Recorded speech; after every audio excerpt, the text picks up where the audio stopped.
All right, so welcome everybody to today's webinar series, and as always presented in conjunction with the League of Women in Government, which when I think about things that I want to celebrate having in my life, the League of Women in Government is absolutely one of them. One of these amazing communities and resource networks that exist. They have great content, great people involved, excellent connections, especially if you're looking to progress in your career, which is really what we're in part 3 of a 3-part series on taking the next step in your public service career. So I know I've got a couple folks that aren't coming from public service, but just know that these, especially with today's content, it will apply to you as well. For everybody else, you all know me by now, Nicole Lance. My background is in local government, almost 13 years in a variety of communities here in Arizona. So when I think about how we progress in public service careers, understand that I kind of craft this with that experiential understanding in mind of some successful moves and some very unsuccessful attempts into moving into different positions in my career. So today, we're really going to tackle this idea of how we deal with disappointment and keep hope alive. And I kind of in parentheses say, even in a COVID-19 job market, which I don't mean necessarily only in the realm of the impacts it's having on the job market, but also really just the impacts of what's that's meaning for us, COVID, the whole entire COVID pandemic situation, what that's meaning for us overall. So today we're going to really be touching on 3 critical areas: receiving critical feedback, filtering unhelpful negativity, because yes, this will happen. I'm sure it's already happening for you. And then number 3, how do we actually stay positive? How do we actually not get to this sort of defeated sort of mindset that exists? I'm going to move quickly today. I've got a lot of content. These are only 30 minutes, but at any point in time, drop something into the Q&A. I'll take a peek at it when I get a chance, and I'll either address it there or at the end, because I want you to feel really comfortable in the kind of back and forth exchange here today, especially on this topic. So we're going to start with this idea of critical feedback. And I always say critical feedback sometimes can be hard to swallow, or it can leave kind of a yucky taste in your mouth. So critical feedback is, in this sense, feedback that doesn't feel good to receive, right? It's not glowing praise and affirmation like you're used to getting, but this is actually feedback that may not feel great to get. And so what do we do with it when that's the case? And how can we actually turn that into something that's beneficial instead of something that either takes the wind out of our sails or becomes something that we ignore because it's uncomfortable, in which case we're kind of losing the point of getting that feedback in the first place. All right, so a couple of steps and a couple of questions to ask yourself when you're receiving critical feedback. The first place I start with this: who is it coming from? And what do they know either about me or about the position? So making sure that you kind of zoom out and get context around where the feedback is coming from. Is it someone who is influential in hiring processes? Is it someone who knows you very well? Like, are they really in a position to offer that level of feedback? Maybe yes, maybe no.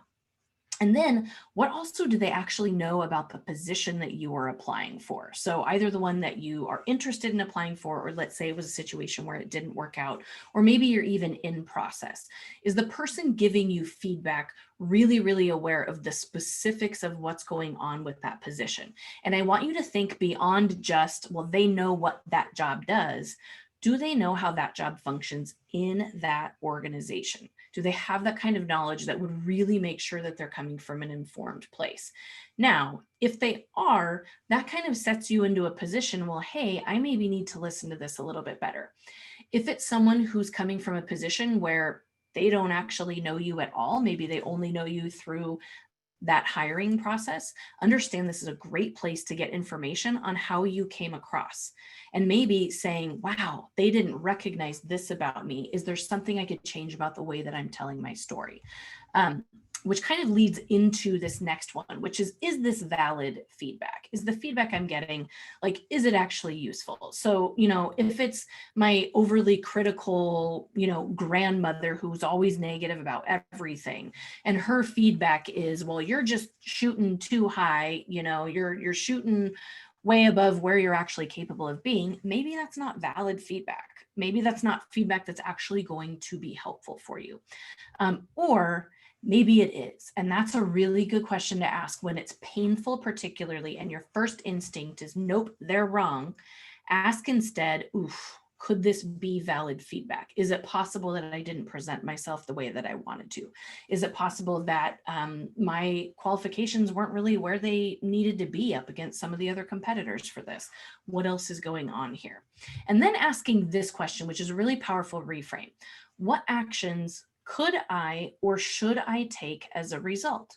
So again, it's from somebody who is influential or well-connected or who really knows me well. Is there, and there's some validity here. We've established there's validity. Yep, this is feedback I want to listen to or need to listen to, right? Because you might need to listen to but not want to listen to it. What actions could I or should I take as a result? What does that actually mean for me? And then how do I translate that from just a conversation into what can I change moving forward? And then lastly, what else could I learn from this? What else could I learn from this? And like kind of understanding, you know, I've heard this, what else is there to learn from this experience? Wow, I need to prep for my interview a little bit differently. I need to be asking different people for feedback. I need to research my organization a little bit differently, right? Like maybe I didn't do my homework as well there as I thought I should have. So what else could I learn from this? And sometimes the feedback, if it keeps coming back and you keep getting, you know, disappointed at some point, is this really the type of job I want? Or do I really want this type of environment? I keep applying to organizations that have a similar characteristic. Is that something else that I really want to continue to do? And somebody just submitted a question, is gender biased feedback valid? Do we need to change to succeed? So anytime bias is rampant in feedback that you're receiving, number one, kind of check that assumption, like make sure that's really what's going on and not that it's uncomfortable and we have a tendency to put it there so that we don't have to receive it. But if you're in a place that's giving you gender biased feedback, my advice would usually be that's not somewhere you want to work. That's a really good culture indicator of what you might be moving into. Do we need to change to succeed? I would say no. But you need to look for a place where you can be yourself and succeed. And that's really digging into the homework on the organizational culture piece of that. Now, receiving critical feedback, as I mentioned, is not always comfortable. So I want to give you an experience and kind of a framework to utilize when you're in this situation. So number one, don't overreact, but don't underreact. That's actually above me over here on the wall. It says don't overreact, but don't underreact. So that's kind of my advice for keep it in perspective. If someone says, you know, I thought you could have interviewed better, or you seemed nervous. That's not code for you need to go hire an interview coach and spend thousands of dollars perfecting your delivery of answers. That just means like, hey, in that instance, that was how it came across, or this thing impacted it. So make sure that you're not overreacting to what's being said. Same time, don't underreact to what's being said, meaning don't brush it off if it's actually valid feedback that you should be listening to. So kind of balancing between those two. And the way I like to keep it in perspective is with using something that I developed called the blank, comma, and exercise. So it works like this. Grab a piece of paper. It can be any kind of paper, it doesn't have to be notebook paper, and you don't have to orient it this way. That's just usually how I do it. There's a little bit more space. And so in the left-hand side, you're going to write whatever the piece of critical feedback is, what was actually said to you, what was actually said. You know, whatever it is. I'll give you a couple of examples. And then you're going to put a comma. That was my tech savvy skills, putting a comma right there. You're going to put a comma in. And then on the right-hand side, now that you've kind of listed what the thing was that was said, on the right-hand side, I want you to write and then put in something that's true but positive about yourself. True, but also positive. And so the idea here is like we balance our perspective, right? Because our natural tendency is to give weight only to the negative stuff and we underweight the positive stuff. So I want you to get practice at building out both of those. So somebody might say, you don't have the experience we're looking for. Okay, so I'll write that and then I'll say, and I still have excellent experience that will be a better fit elsewhere. That's positive and also true. You didn't interview well. Okay. And I'm excellent at the work that I do. I'm excellent at the work that I do. That is also very much true. Simple. Only needs to take a 30, 45 seconds. You don't need to spend hours on this, but it's a way to help trick your brain back into a balanced perspective instead of letting the negativity overrule everything. So speaking of negativity, sometimes in this process, as you're looking to advance in your career or make a move, you're going to encounter unhelpful negativity. And I love this quote. I also love that I was able to put a Nini quote in here. I do have two ears, so what she says can politely come through one and go right out the other, right? Easier said than done. My dad always says easy, does hard. This is one of those cases. So let me give you a couple of tactics for this. Number one, understand this about negativity. Negativity breeds fear. We hear something negative or we encounter something negative, and there's actually a direct correlation to the fear that comes up in us because of it. So what we want to do is, one, understand that, and then two, understand what fear that's creating. What fear is coming up when someone says you don't have enough experience? What fear does that translate to you? I was coaching with somebody yesterday in one-on-one career coaching. What they said was, I got turned down because of my experience, and how am I ever going to get another job if I never get different experience? And I said, oh, so that's the fear. I'll never get another job. Okay. And then we move to investigating that fear. What's behind that fear? What they said that was negative, right? That, you don't have enough experience, which, can that be true? Yeah, it can be for sometimes for certain positions. Number two, what fear that actually creates or triggers, right? So I will never get another job. So I don't have enough experience. Now I'll never get another job, right? I'm stuck exactly where I'm at. Is the fear actually something that could be true? Yes. Is it possibly true that you will never, ever, ever be capable of getting another job because you don't have enough experience? It's possible, but is the fear actually something that's probable, not just possible? Probable, not just possible. That's a totally different way to look at it. And that's kind of keeping that in perspective of overreacting, underreacting. Where am I kind of heading with this? Where is that kind of moving me along the spectrum of staying in a mindset to keep moving forward positively? And then last, are there any helpful, productive actions I could take relative to this fear? Are there any helpful, productive actions I could take relative to this fear? And you've heard me speak before. Sometimes you may have heard me talk about the difference between concerns and worries. Differentiating between those two is really powerful when we're dealing with fears, right? So the fear, I will never get another job because I don't have enough experience. Is that a fear? Is that a concern? Okay, I'm going to tell you, for this person, it was a concern. I'm concerned this won't happen.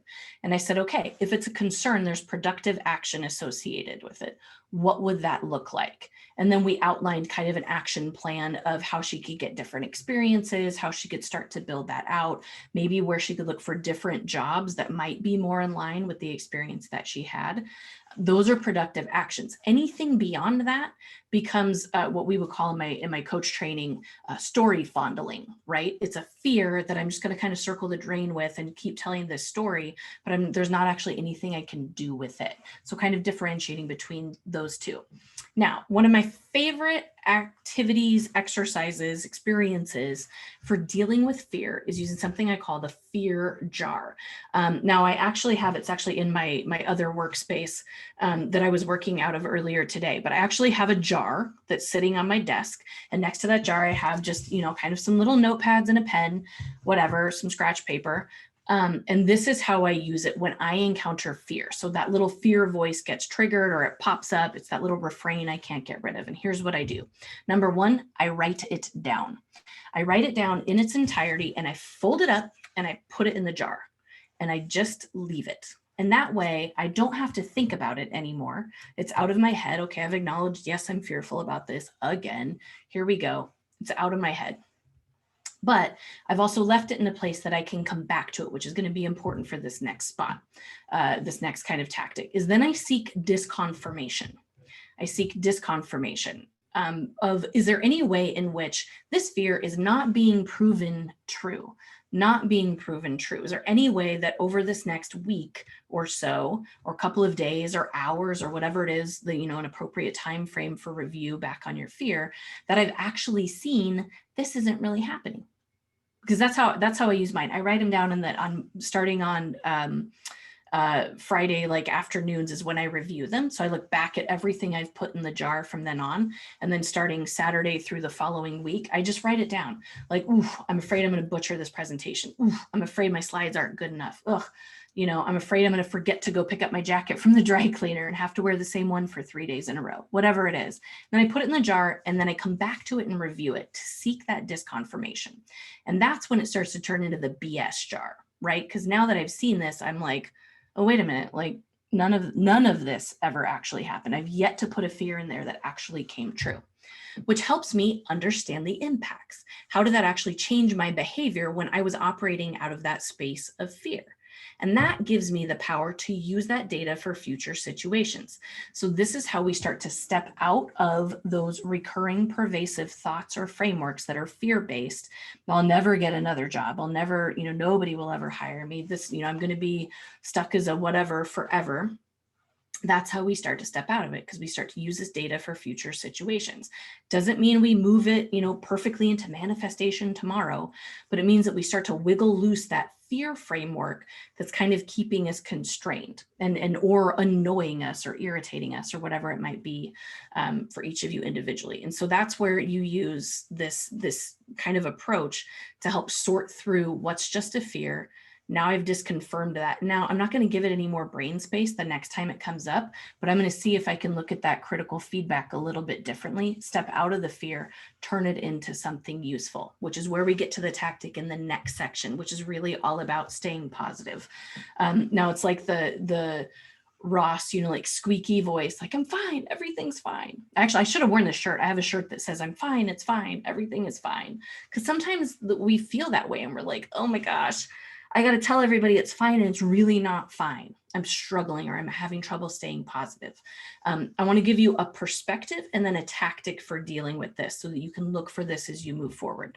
And this is something developed by Dr. Stephen Karpman called the Karpman Drama Triangle, and or the dreaded drama triangle, as it's sometimes referred to. In the drama triangle, there are 3 roles, and they interact and they all affect each other. So there's a persecutor, so sometimes called the villain, but usually the persecutor.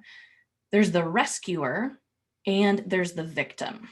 So this might be in a case where, maybe you see yourself as a victim, and you see, those hiring authorities that just aren't choosing you, they're the persecutors.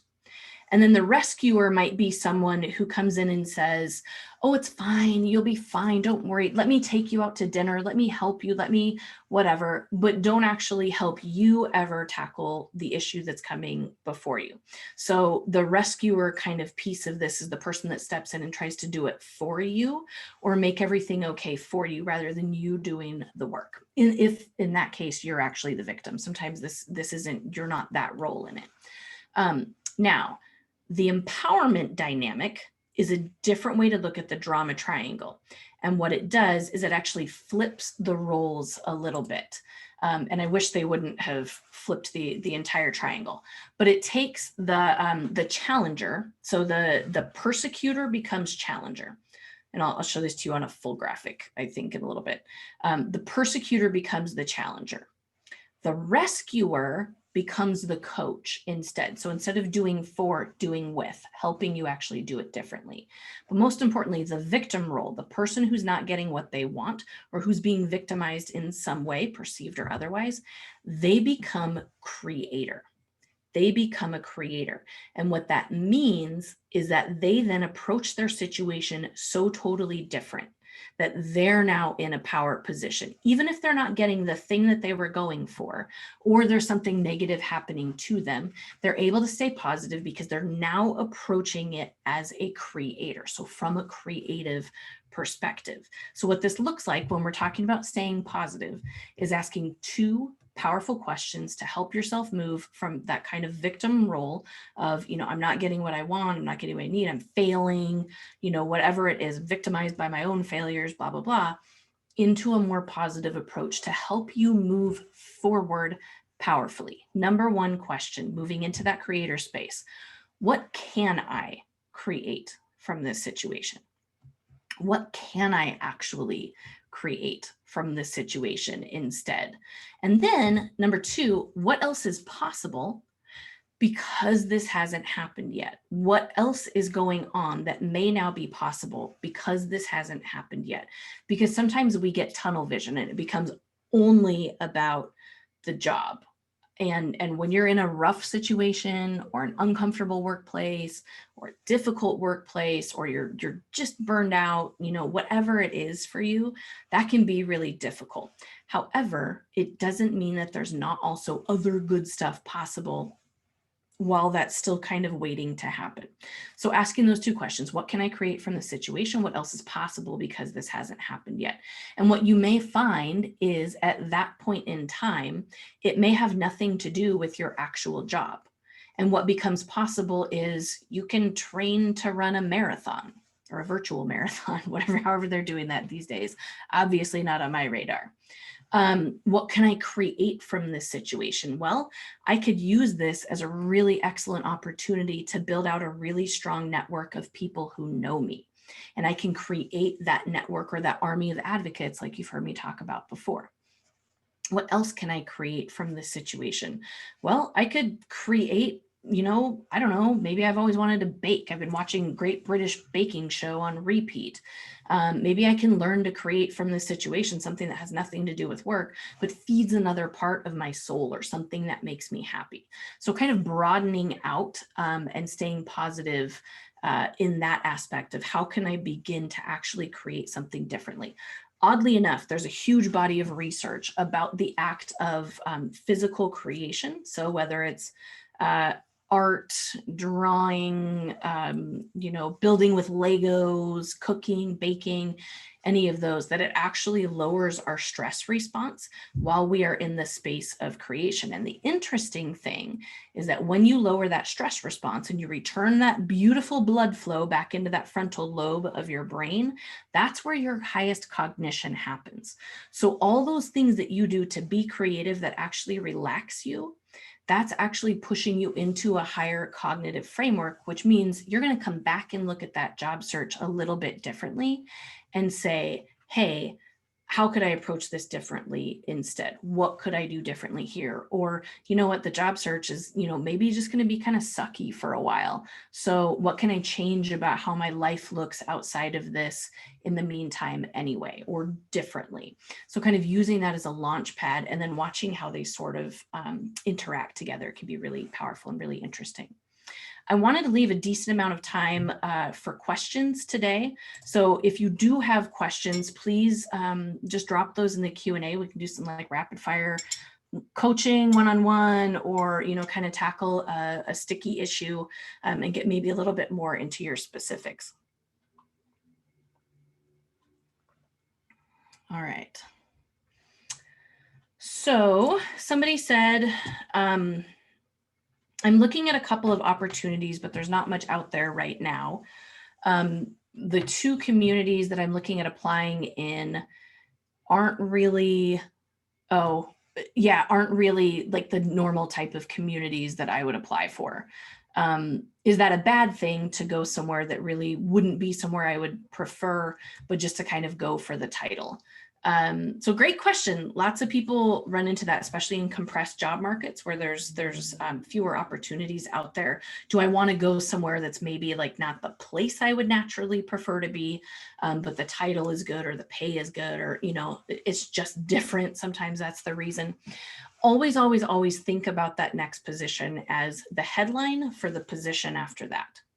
So I'm going to go to this, and I've got a couple more pieces of this framework, but this is the first one. I'm going to go to this place for this title, and then that title, but also the name of that community is going to be on my resume for the next place. So what are the characteristics of that community? And that's kind of the second piece, is does that actual position, either in terms of the community that it represents or the type of work that you'll be doing there, does that position you well for that next stepping stone opportunity, like into that, is that really going to build the launch pad that you want? And I'll tell you, in my own career, at one point, I went to a community that had a terrible reputation, just being candid, literally got calls from mentors and friends. You're ruining your career. How could you possibly make this move? And I knew going in, I was going for a title. I was going for experience. There was a specific couple of areas of experience that I was going to get there that I wouldn't get somewhere else. And I was going to work for a manager I believed in. And those became the overriding criteria for me, looking at that. So kind of examine that from all perspectives. Somebody said, what if the feedback is self-imposed? Critical of myself and my abilities to do the job or promotion I'm striving for. It goes back to imposter syndrome. Any tips on how to overcome that? Yes. So a lot of people get stuck when they're dealing with imposter syndrome, trying to eliminate it completely. Like, I need to get rid of it. Here's my advice, and I'm only speaking from my own experience. That stuff still lives in my head. That lives in the background of my operating, kind of MO sometimes. So instead of focusing on like completely eliminating it, try the comma and exercise with it. Every time you bump into that thought, right? Feedback is critical of myself. Apply it the same way, like, oh, Nicole, you suck. Yeah. And I have X number of people here with me today, or I have, this many clients coming up, or I've also like really nailed it these other times. So not eliminating that voice, although eventually that's the most free place to get, but adding to the conversation with that kind of comma and approach.